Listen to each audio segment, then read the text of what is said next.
Book of Isaiah 30 verse 19. Verse breakdown, sermon, and prayer. Verse KJV. For the people shall dwell in Zion at Jerusalem. Thou shalt weep no more. He will be very gracious unto thee at the voice of thy cry. When he shall hear it, he will answer thee. 1. Verse breakdown. For the people shall dwell in Zion at Jerusalem. Zion represents the place of God's presence and protection.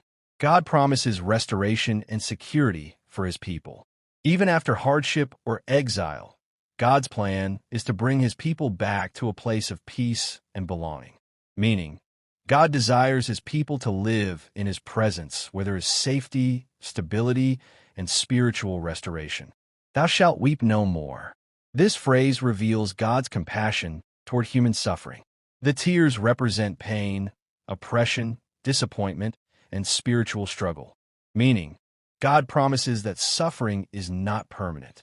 There is a season where God wipes away sorrow and replaces it with joy. He will be very gracious unto thee. God does not merely help reluctantly. He is very gracious.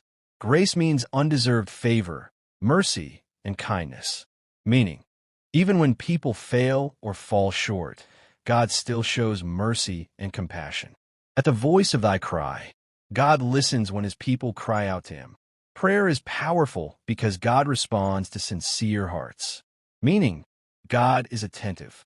He hears the cries of the humble and the desperate. When he shall hear it, he will answer thee. God is not distant or silent forever. The promise is that God responds to prayer. Meaning, divine help may not come instantly, but God always answers in his perfect timing. 2. Sermon. God hears the cry of his people. Life often brings seasons of hardship. There are moments when people feel forgotten, abandoned, or overwhelmed by circumstances.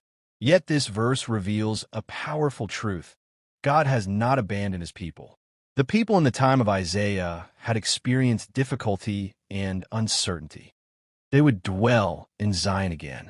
This was not only about a physical place, but about restoration, peace, and divine presence. Many people today live with silent tears. Some cry because of financial struggles, family problems, sickness, or emotional pain. Others cry because they feel lost and uncertain about the future. But God declares something powerful. Thou shalt weep no more.